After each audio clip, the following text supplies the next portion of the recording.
man. D Street or Dow Street of Footballville. Shout out to E1K, member of the week. Members, we appreciate all y'all. Appreciate everybody, but members, it's coming out your pocket to support what we're doing. We try to give back to you with the information.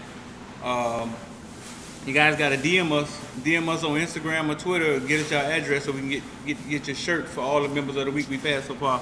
So E1K, member of the week, shout out to you. Shout out to Read Law Group. Read Law Group, got any family law, any family problems, any contact Read Law Group.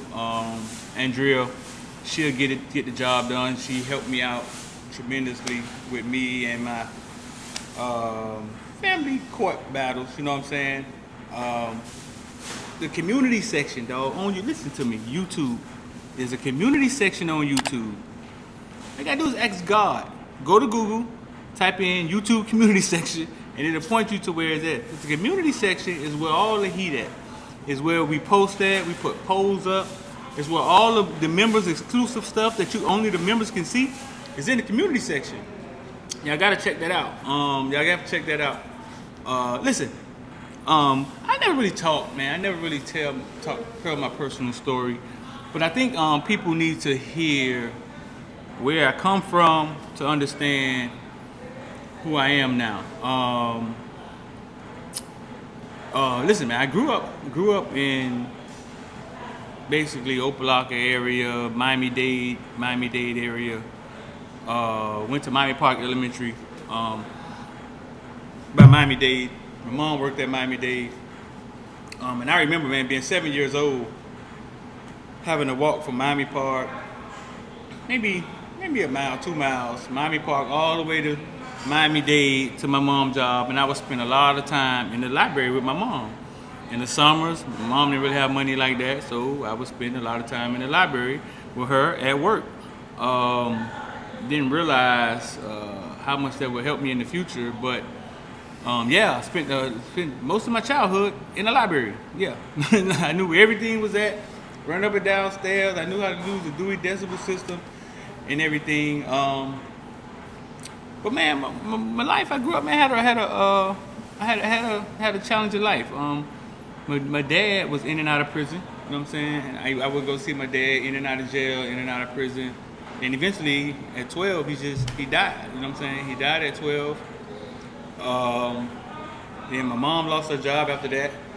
And it was me, my mom, my sister. My sister ended up working and supporting. My mom got it back on track.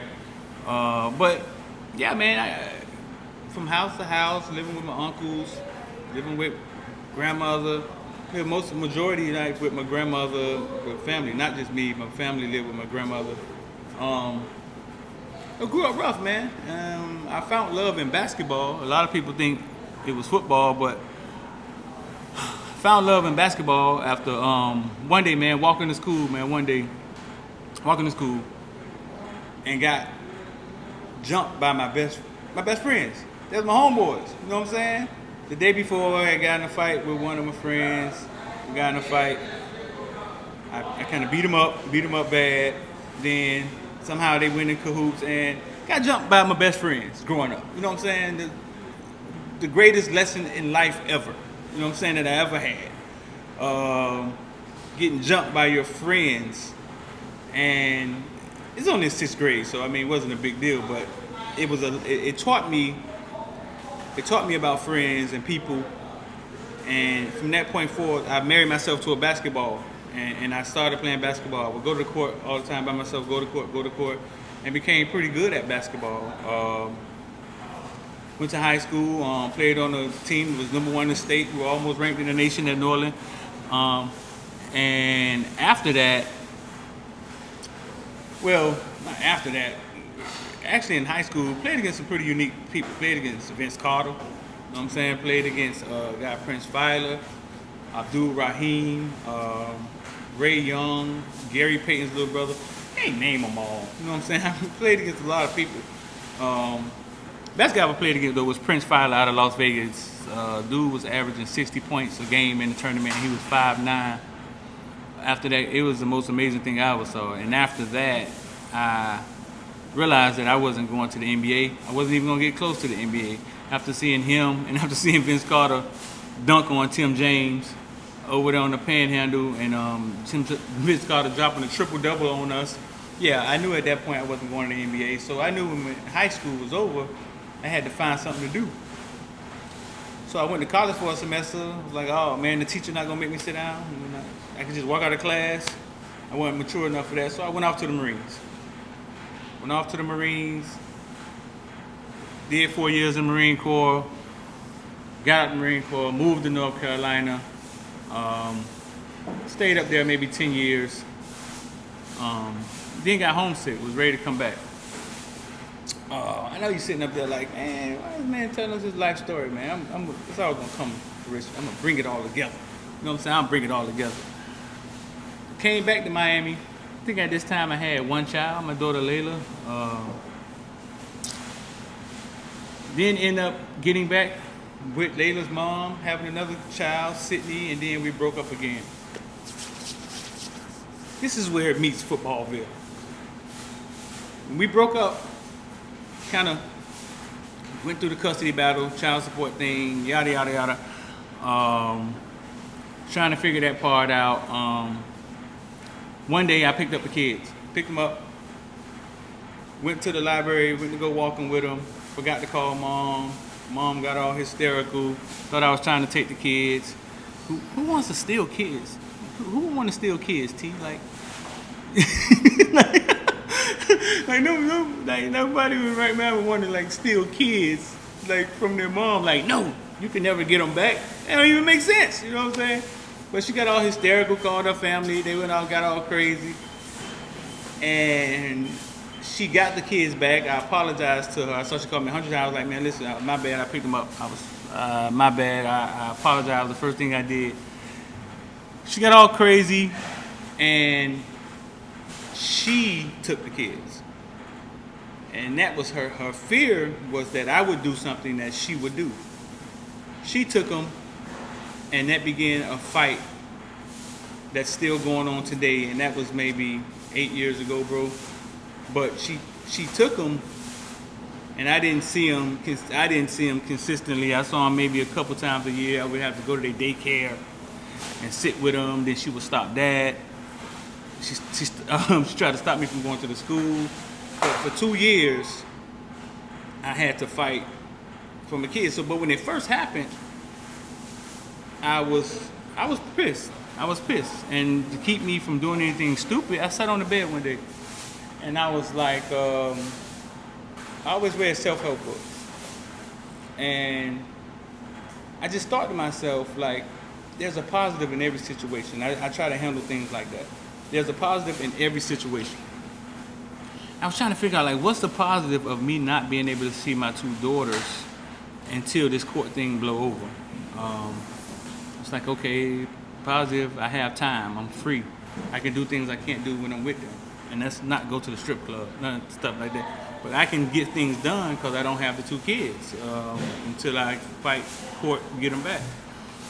And I came up with the idea that I was going to record youth football games and let people see them, because I just figured if you was at one youth football game, you couldn't be at another. So if you was at your son game, you never saw your nephew play. If you was at your stepson game, you never saw your cousin play. So I figured if I could give you one more game, like football, the football craze in South Florida was the frenzy of youth football. If you're not from South Florida, you might not understand, but the frenzy of youth football, you can sometimes get more people at a youth football game than you can get at a high school game. I know some of y'all may not understand that. We got a lot of new viewers from other places. So I figured I would create Footballville and put football games on YouTube and create that market and give people 1 or 2 or 3 more games a weekend that they could watch that they missed. And it all spawned from me not having my kids, like me trying to figure out something to do with my time instead of go crazy because I couldn't get to my kids. So I started Footballville. I started Footballville with the extra time I had. I would go to work at night, get off in the morning on Saturdays, go to the parks all day, ride all the way around Miami, shoot a game here, shoot a game there, shoot a game here, shoot a game there, shoot a game here, shoot a game there. And if you had a game on Monday, I'll shoot that. And I just was accumulating games of youth football. And eventually it rolled into high school. And eventually it rolled into being credentialed with the Miami Hurricanes. But it started from a simple standpoint of there's so much talent down here in South Florida. I figured I would put a camera on it early, and the Lamar Jacksons and Dalvin Cooks. Eventually it'll come to fruition, and you could always go back and see these kids play. This was before Huddle and all of this stuff.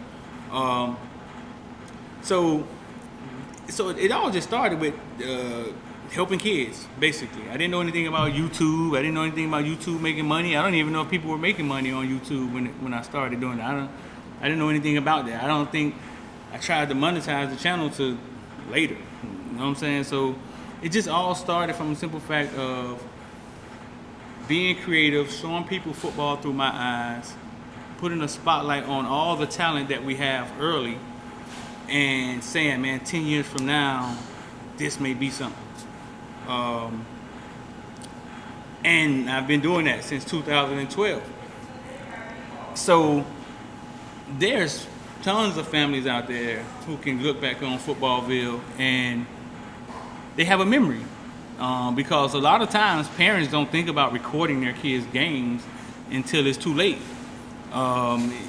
You can't get that 8-year-old game back if you didn't record it while you were there. I mean, it's hard enough to record a game and enjoy a game, so I get it, but a lot of you have Footballville to go back and look at your kids' games, and I know your kids look at their games and over and over again. But it's created like a memory bank, like a memory bank. When you're 26 and you want to see when you played when you was 9U, man, it's funny to watch yourself play when you're 9. When you're 26 and you can go back and look at yourself play when you're 9. So at the time I didn't think about creating memories for families, but every now and then somebody walk up to me and say, man, I really appreciate what you do for the kids, or I appreciate what you've done. My son watch it all the time. And it's gratifying, because a lot of times the only thing you get is when you do something wrong, or when you say something wrong, or when you don't come record. Why you don't never come up here to Bucharest City or whatever and record us? That's what I usually get. So yeah, man, that's how this thing was created. One of the biggest things in it was consistency, being consistent.